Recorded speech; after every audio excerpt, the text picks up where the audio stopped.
తీసుకున్న డబ్బులకి వడ్డీలు కట్టడం లేదు, మనిషి కూడా కనిపించట్లేదు. నేనెక్కడికి పోతానన్నా? ఉంటే ఇంట్లో ఉంటాను, లేదంటే సవారికి పోతాను. నువ్వెక్కడుంటే నాకు అనవసరం. నా డబ్బులు ఇస్తావా లేదా? అన్నా, నిన్నగాక మొన్నే మా అక్క పెళ్ళయింది. ఉన్న డబ్బులన్నీ ఊడ్చి ఆ పెళ్లికి ఖర్చు పెట్టాను. ఉన్న పలంగా ఇప్పటికిప్పుడు డబ్బులు కావాలంటే నేనెక్కడి నుంచి తీసుకొస్తాను? ఒక వారం రోజులు టైం ఇవ్వన్నా, ఎక్కడో చోట తీసుకొచ్చి నీ డబ్బులు కట్టేస్తానన్నా.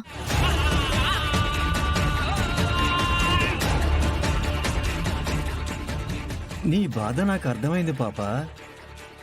నీలాంటి అందమైన ఆడపిల్లను చూస్తే నాకు నిండా జాలేస్తుంది. కాస్త కోఆపరేట్ చేసావంటే వడ్డీ కూడా కట్టే పని లేదు, అస్సలు కూడా వద్దు. ఇదిగో పాప, అట్టా వచ్చిపోయావనుకో, మూడో కంటికి కూడా తెలియకుండా మిగిలిన కదంతా నేను చూసుకుంటా. ఏంది పాపా నువ్వు మరీ లోకం తెలియనట్టున్నావు? సరే, విషయం వివరంగా చెప్తాను విను. నువ్వు నా కోరిక తీర్చావనుకో, నువ్వు తీసుకున్న దుడ్డు కాదు, ఇంకా ఎక్కువ దుడ్డు ఇస్తాను నీకు. ఒక్క రాత్రి కట్ట వచ్చిపో, నచ్చినాననుకో పర్మనెంట్గా నా కాడే ఉండిపో. నీ మంచి కోసమే చెప్తున్నా. నేను బాగా ఉపయోగపడతా, నన్ను బాగా ఉపయోగించుకో. ఏంట్రా ఉపయోగించుకునేది?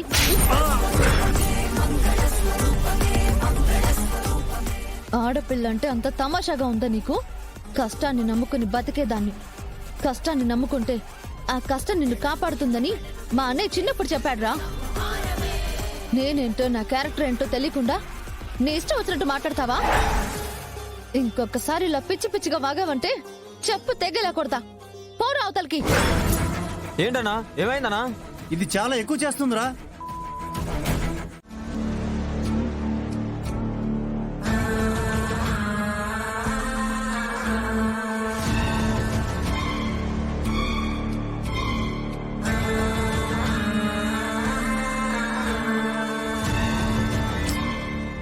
ఇదేంటి తలనొప్పి వస్తుంది?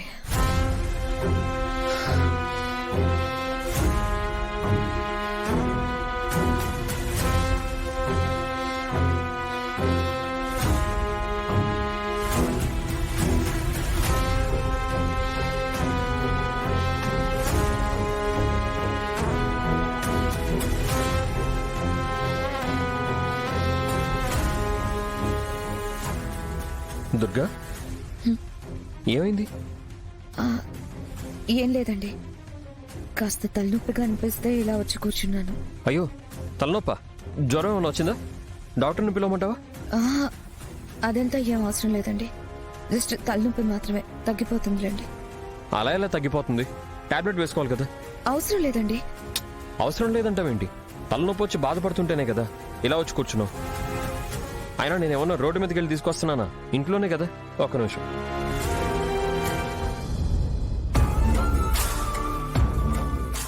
బాగుందిరా, పెళ్ళవగానే పెళ్ళం మీద తెగ ప్రేమ చూపిస్తున్నావు, తలనొప్పి అనగానే హాస్పిటల్ అంటూ బాధపడుతున్నావు.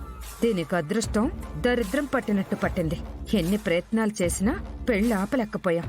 ఇప్పుడు కళ్ళెదురుగా వీళ్ళు కాపురం చేస్తుంటే చూడ్డం తప్ప ఏం చేయలేను. అలా అని వదిలిపెడతానా ఏంటి?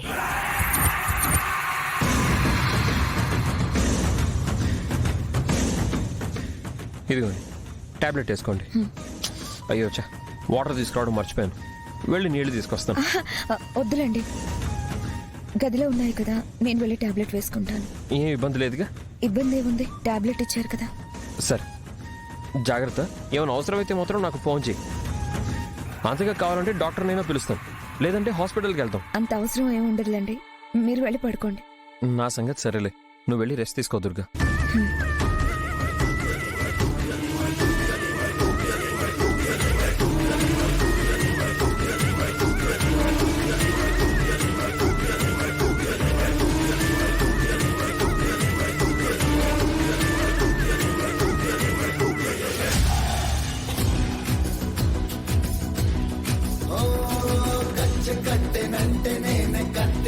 రెచ్చగొట్టెనంటే రెచ్చగొట్టె వంటె నిన్ను చంపకుండా ఉండను.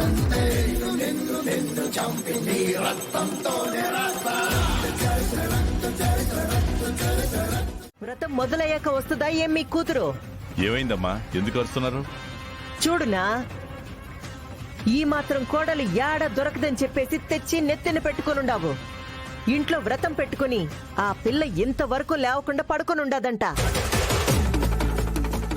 అవునా? ఏమ్మా, అమ్మాయి ఇంకా లేవలేదా? రాత్రి కొంచెం తలనొప్పిగా ఉందని చెప్పిందన్న. ఒకవేళ లేవడం ఆలస్యం అయిందేమో.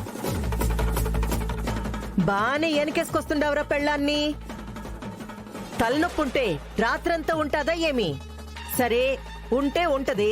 10 మంది బంధువులు వస్తారు, ఇంట్లో పూజ చేసుకోవాలన్న భయం ఉంటే తలనొప్పే కాదు, నిండా జ్వరం ఉండా కాని తీసుకొచ్చి ఈడ నించో పెడతాది. ఆ భయం ఏమీ కనిపించడంలా నీ పెళ్ళాంలో. ఏమ్మా, బంధువులు వాళ్ళు వచ్చే సమయం అయింది. వచ్చిన వాళ్ళందరూ అడుగుతారు కదా అమ్మాయి ఎక్కడా అని. ఇంకా లేవలేదా? లేదండి, అక్క ఎప్పుడో లేచింది. రెడీ అవుతుందండి. ఇదిగో అబద్ధాలు చెప్పొద్దు. రెడీ అవుతుందని చెప్తుంటే అందులో అబద్ధమే ఉంది. అవునన్నా, ఇంకా రెడీ అయ్యేదేంది? నిజంగా రెడీ అయ్యి ఉంటే ఈ పాటికి రావాలి కదా.